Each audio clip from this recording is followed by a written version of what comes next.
Welcome to the Defense and Aerospace Report. I'm Vago Muradian at the Center for Strategic and Budgetary Assessments, where we have the honor of talking to Dr. Eric Edelman, distinguished Foreign Service Officer, U.S. Ambassador to both Finland as well as to Turkey, with duty in Moscow, Tel Aviv, and all points in between there. You were Senior National Security Advisor to Vice President Cheney. You also served as the Policy Chief of the Pentagon.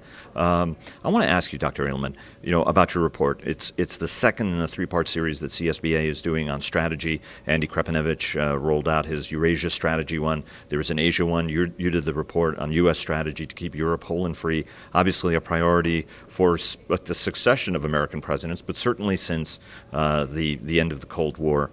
What's the kind of strategy the United States has to adopt in this dangerous time where there's, a revanchist, increasingly aggressive Russia? What's the U.S. strategy need to be, especially for a Trump administration that's been somewhat lukewarm about support for Europe?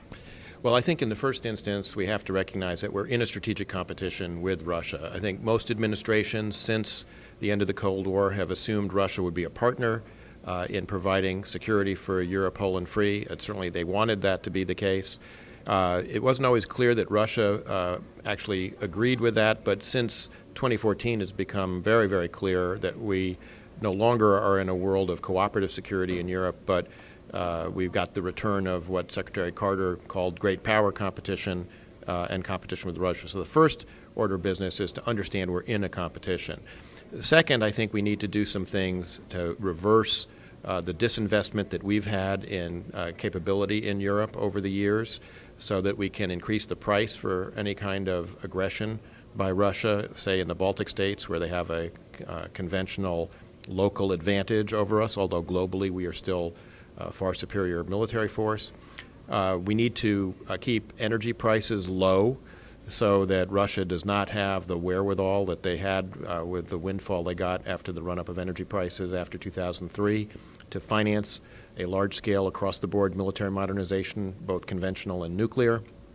And I think we have to find a way to deal with the information operations that they've used to very, very great effect, both in Ukraine and the Crimea operation, but increasingly in Europe, interfering in other people's elections and indeed in our own in 2016. Doesn't, you made a very good point that Russia is not 12 feet tall, but it's 6'6" in its periphery where it sort of matters. But there are strains on the Russian system. The sanctions have taken effect. Low energy prices have taken effect. Certain modernization programs have slipped in that context. Does Russia become more dangerous as it becomes more financially unstable, which is a concern for the Germans? I mean, that was one of the reasons the Germans were not pro-sanction. Wasn't from a standpoint of weakness, but a concern that, the cornered bear might do something very, very dangerous. What are some of the ways to think ahead to that problem as you implement a strategy which is essentially to try to isolate Russia as much as possible? Well, number one, your question supposes a few assumptions which I think are correct, which is that by most measures, Russia is a declining power, not a rising power. If you look at its demography, if you look at its monoculture economy, which is totally dependent on the extractive sector, particularly hydrocarbons, they have enormous weaknesses. The danger is there a window of time in which they think they have a local advantage which they need to exercise before they lose it over time as they decline even further. And that is a challenge and it is a danger. But I think the way to deal with that danger is to make the costs of any effort to use the local advantage so great that they choose not to pursue it. At a time when Vice President Pence, Defense Secretary Mattis, Secretary of State Tillerson were in Europe to reassure our allies in terms of some of the comments that the president had made as a candidate, but also since his election, there were two things that were going on in Washington. Thing number one was that Steve Bannon was telling the German ambassador that basically we think the EU is a flawed construct and we'd much rather bilateral negotiations. And he's made perfectly clear that the White House is supporting Marine Le Pen, rightist movements, Wilders in the Netherlands, as well as others. And at the same time, there was another group who was pushing this approach to drop sanctions on Russia, have some sort of a brokered deal in the Ukraine. What are the potential implications of, first, dropping sanctions? How important is it for the United States and the international community to maintain sanctions on Russia? That's question number one, and I want to follow up with a broader EU question. Well, I think the sanctions are important. First of all, they've clearly got Russia's attention. They are a penalty for violating the assurances they provided to Ukraine in the 1994 Budapest Memorandum, among other things, OSCE Final Act, et cetera, where you're not allowed to change the borders, accepted borders of OSCE member by force. So Russia needs to be sanctioned for this behavior and needs to feel the pain of sanctions. The danger of removing the sanctions, absent some rectification in Crimea or in eastern Ukraine, is that it will essentially reward bad behavior and incentivize further bad behavior by Russia, in my view. That's why I think it's important to maintain the sanctions, not forever, but until you've gotten some kind of a serious negotiation, unlike what we've seen so far, which has been really a cover for continued Russian activity in the Donbass. Two-part question.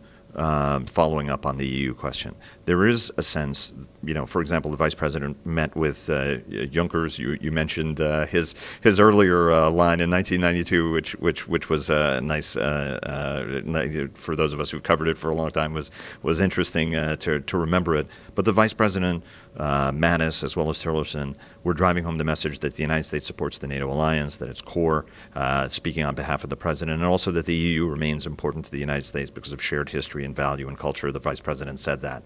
On the other hand, Europeans are very, very skeptical. They see the White House's hand in helping these ultra-nationalist, right-wing, anti-EU groups.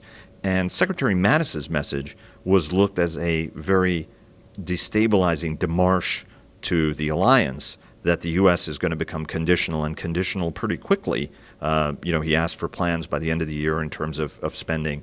And there are those who say that, that introduces real fractures into the alliance. Talk on both ends of this, both on the EU side of it, on the NATO side of it. Are we damaging relationships with our important allies at a very important time? Well, let me start with the EU, then I'll come back to the NATO question. On the EU, I think the political phenomena that you described in Europe that have been developing now for a couple of years, I think are an indication that many Europeans, not just Americans, understand means that maybe the European project needs to be rethought a little bit. Maybe it's become a little bit too intrusive in the lives of European citizens, and maybe it needs to go back to a more fundamental free trade and customs arrangement rather than trying to regulate every single element of life in Europe. So I think there's a big debate in Europe among Europeans about all of this. And I agree with Secretaries Tillerson and Mattis about the importance of the EU and of Europe to the United States, and it's one of the things we talk about essentially in our report. It's an enduring interest that we have. And Russia also has contributed to that debate to try to undermine as much as possible. Undermine the European Union as much as it can, because they see the European Union as much a threat to them as NATO is. On the NATO question, the debate about free riding and burden sharing literally has been going on since the ink was drying on the Washington Treaty in 1949 and 50. It's had periodic eruptions before. It's had another one in the last few years, not just from the Trump administration, but from the Obama administration as well. President Obama's interview with Jeffrey Goldberg was, if you didn't know that it was President Obama and I told you it was President Trump, you'd say, oh yeah, that's President Trump. So the Europeans have gotten the message from two successive administrations, and I think they're taking steps already to try and address this. And I believe they will. And the alliance, I think, will endure because it has gotten through many worse times than what we've seen in the last few months. So, Sir, thanks very much for taking time with us. My pleasure, Vago. Always great to be with you.